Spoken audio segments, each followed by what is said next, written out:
Welcome back to Hannity. So in the wake of Dr. Benjamin Carson expressing concern about a Muslim becoming president of the United States, well, we decided to launch a special Hannity investigation to find out if American Muslims think that Sharia law should supersede the U.S. Constitution. Earlier today, we sent out Fox News contributor David Webb to an Islamic cultural center in New York City. Now watch this closely. Your thoughts, should Sharia law supersede the U.S. Constitution? No, but I think the Sharia law is made by God, by Allah, and the Constitution is made by people. So it's not the same. Do you believe that Sharia law should be above the U.S. Constitution? Yes. Yes. Sharia law is completely different than the United States Constitution. As a Muslim, you practice my Islamic law. As a Muslim, but United States Constitution, as a citizen of the United States, I have to respect the Constitution. Nothing to do with Sharia law. It's a Muslim country, Sharia law is allowed. Other country, no. You have to have a right Constitution. Should any religious law supersede the U.S. Constitution at any time? Any denomination? Maybe in the future. The U.S. Constitution deserve all the people living in U.S. their rights, right? So Sharia law does not contradict with this. Sharia law just protect our dignified. We are like human being, be respectful, to be respectful in the society. So you think that the U.S. Constitution should be the law of the land in the U.S. Also helpful to protect our Sharia. Should Sharia law be over the U.S. Constitution? Yes, maybe. Every country have a different policy and different law, but I respect the law in any country I go. Do you believe that the tenets of Sharia law should be over the U.S. Constitution? No. That U.S. Constitution, which is made by people, and the Sharia law is made by Allah, so that is all the way above. That has to be definitely in the land, not for the America, for the whole world, would be above the Sharia law. So that should be above the U.S. Constitution? Yes. Joining me now with reaction, syndicated radio talk show host out of Boston, Howie Carr, the author of Demystifying Islam, Tackling the Tough Questions, the national spokesperson for the Ahmadiyya Muslim community, Haris Zafar, and Fox News contributor David Webb. You had a significant number, and by the way, this backs up a poll that came out last year that even a majority of Muslims in America think that Sharia should supersede the Constitution. Yeah, and look, there was no problem getting these questions and answers from these folks. You saw a wide variety of them. We gave them a chance to answer. The problem, and I have this problem with anyone, anywhere who believes it, any religious belief supersedes the U.S. Constitution. We're a nation where the Constitution guarantees your religious freedom and where your religion does not trump it. Most people believe that in America. There are Muslims who want to live here and live under our Constitution, but too much we find a growing number of them that believe Sharia should supersede the U.S. Constitution. And one there admit, look, in other countries, it's Sharia, but look at those countries where Sharia is the law. Mr. Zafar, while you are a minority in the Muslim community in many ways, and more liberal-minded in your views, generally speaking, we know the application of Sharia renders or relegates women and minorities and other religious faiths to second-class citizens. So that's just a fact when you look at the application of Sharia in Muslim countries. So if you have more than half of Muslims in America that want Sharia, they are basically saying they don't support the U.S. Constitution, where you have freedom of religion and freedom of expression.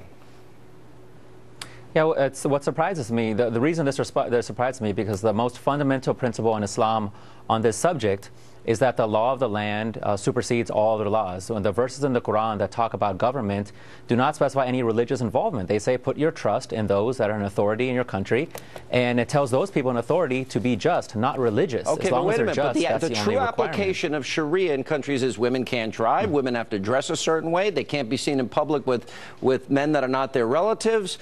In some cases, women need 4 male eyewitnesses for rape. Gays and lesbians are killed. Those that leave the faith are viewed as apostates. They are killed for such religious liberty. So the reality is it is at odds with the U.S. Constitution. It's practical application. Howie Carr. So what? Well, yeah, Sean, obviously this is what Ben Carson was talking about when he said he couldn't advocate for electing a Muslim president.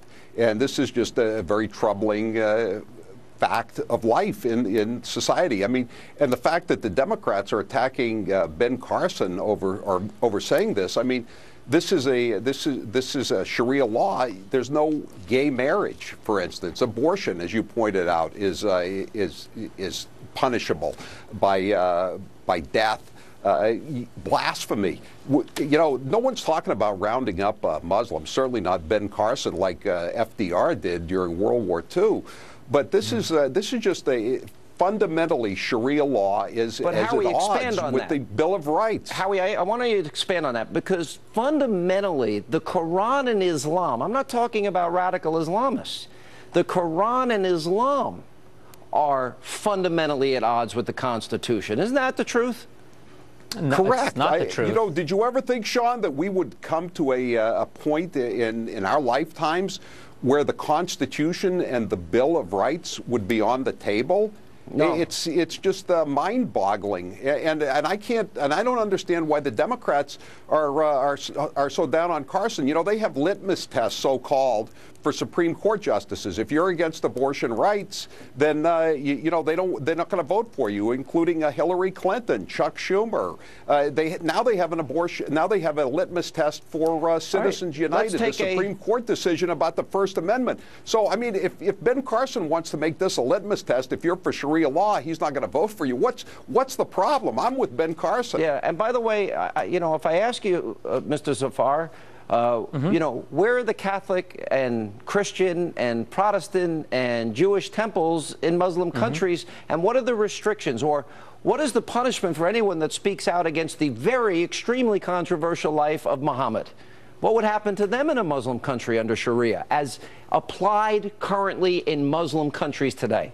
Right. And so what you have clearly and very accurately defined as the system of government in countries like Iran and Saudi Arabia and Pakistan, Afghanistan, there's a reason why within the worldwide Ahmadiyya Muslim community and other Muslims as well, do we continually and consistently condemn them not just on like a small minority. You can't even get, as I understand it, in Pakistan, you can't get a Muslim funeral if you're an Ahmadiyya. The United States Sean, they just had a United States march constitutes in less than Copenhagen, Denmark. They want to make Denmark a Muslim nation. There was a but you know where part of this party. needs to begin, Sean, is that there's a reformation needed, and the Ahmadiyya Muslims, the Sufis, there are other groups.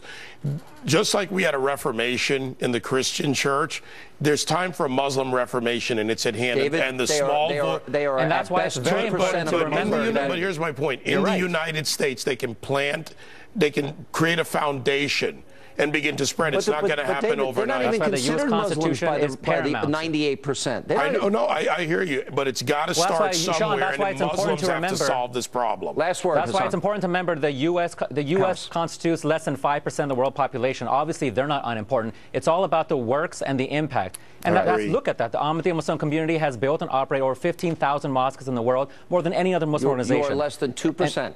You are less than 2%. And the U.S. is less than 5%. But our significance is what really matters. And that's why within the Ahmadiyya Muslim community, we are leading the reformation. The U.S. Constitution absolutely is paramount, and we're loyal Saudi citizens Arabia of this offering country. to build in Germany for the new refugees, so-called, that are coming And we're with into you to condemn Germany. Saudi Arabia and their clerics. Absolutely. Thank you all for being with us. Coming up, 2016, Republican presidential candidate John Kasich is next. Later, it's a story almost too shocking to believe. A damning report revealing American troops were told to turn a blind eye while Afghan officers on American bases overseas were sexually abusing young boys. We have a full report straight ahead.